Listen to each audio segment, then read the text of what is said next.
So once a month at our church, we have this thing called Theology on Tap.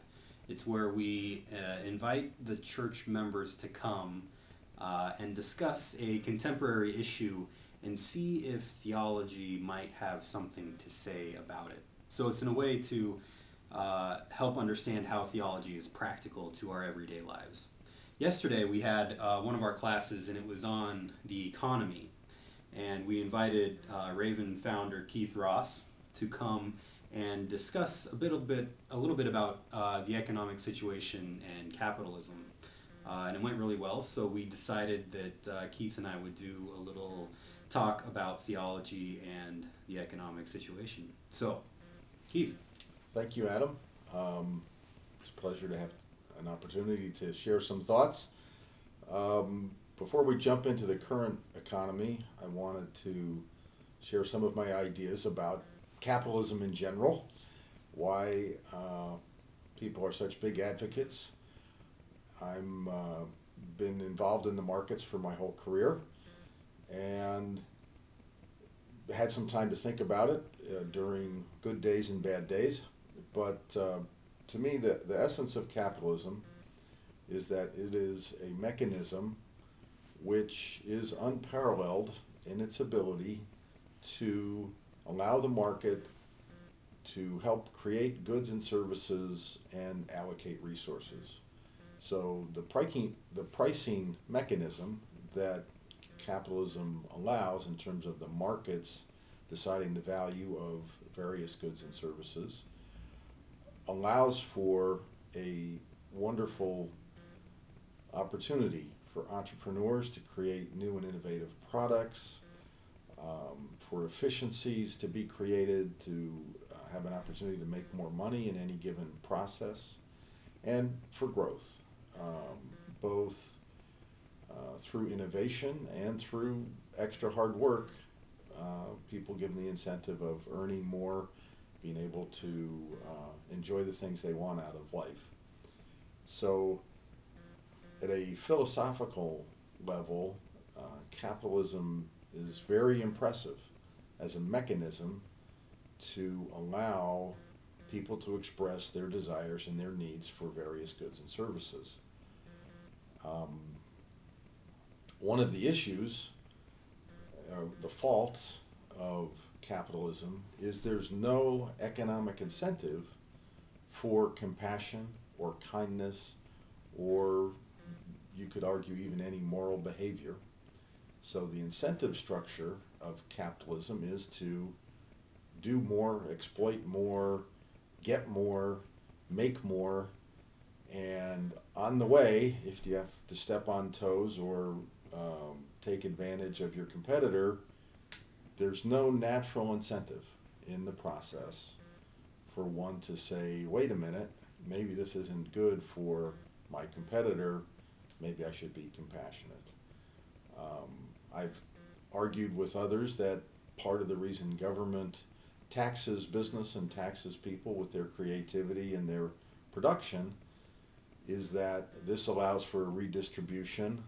It's kind of a moral fabric laid on top of the capitalist engine, if you will, but also the church or theology or one's spirituality is another place where we can get a bearing on a moral compass to help create a better world, not just a world of capitalists trying to outduel each other. And so we shared some of these ideas with our friends last night. Adam shared some biblical references about opportunities to work with each other to share the abundance that is the world in which we live. One other quick thing in terms of many people compare the capitalist world, which gets focused on acquiring and greed, and as I've said, there is no natural moral component to that structure. Interestingly to me, I look at socialism as a a structure which assumes that all the participants want to embrace a moral component, or that have that naturally imbued in them, and the assumption is that we will all work together to share everything that we can do. And that's a very romantic ideal, but I think we've seen over time that it's difficult, in my view, to legislate compassion. Compassion needs to come from the individuals, and given that top-down compassion or moral component, the structure of the economics are such that it's harder to create the economic incentives for entrepreneurs to innovate. Not that there aren't successful socialist economies in countries, but they don't scale quite as quickly. They don't. Their assumption just comes from the other side of the coin, is the way I think of it, that people don't need to be excessively wealthy, they need to be excessively compassionate. So that's fascinating and really helpful for understanding the situation. And I think that theology kind of agrees with you on the socialist critique, in that we shouldn't assume that humans are going to want to help our neighbors out. Mm-hmm. And what the Christian tradition tries to help us understand is how humans' desire has kind of fallen away from what God created it to be. Mm-hmm. And so God creates the world in this radical abundance, this abundance of God, and basically says, share it with one another. And while the people, Israel, come out of Egypt, out of this gift that God gives them, out of slavery, and God provides for them this manna and this water, and says, all I want you to do is share Mm-hmm. with one another. Mm-hmm. Well, some of them decide, I don't want to share. I want to keep this Right. to myself. And what ends up happening is that the community becomes corrupt, and there are all of these problems.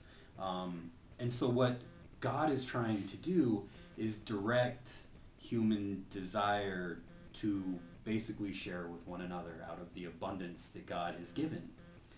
So, go ahead. Well, in the economic model, in the capitalist model, what it's doing is it's allocating scarce resources. Right. And so if you have abundance, everything's good. Everything's easy. You don't need to hoard. You don't need to be concerned that you can't share your food because there'll be none tomorrow. So the difficulty is the philosophy of abundance, I think, applies very well to love. There is no boundary on how much love there can be. There is no restraint. And in our relationships of caring for each other, we can take advantage of that. God's love is essentially infinite, if you want to look at it that way. But when it comes down to whether the last piece of bread is going to be for you or your neighbor, that's a very difficult decision, and takes great faith to share and believe that things will work out. Yeah, So, yeah. I'm reminded of the Lord's Prayer when you say that, when Jesus says, give us our daily bread. sure. And this is kind of an attempt to say, we've all felt hungry. Right. I've felt hungry. I know what it feels like to be hungry, and I identify with those who are hungry. And out of our abundance that we have, give to others. Mm-hmm. And maybe capitalism, an imperfect human system, also allows us to share out of our abundance that we have with one another. I mean, some of the reflections on generosity that flow out of improved living conditions due to raising of living standards through progress in capitalism. Again, maybe a little romantic. Mm-hmm. People will share. Wealthy people do make significant donations to charities and so forth. But again, as you say, we are imperfect. Capitalism is a very imperfect mechanism. Those of us that are advocates would argue that, over the course of time, it has improved the standard of living of most and raised opportunities for people to be productive in many interesting and exciting ways. So, well, wonderful, Keith. That's great conversation. Thank you so much. This has been fun. My pleasure, and we'll do it again sometime. That sounds great. We'd love to hear your comments. So let us know what you think. Take care.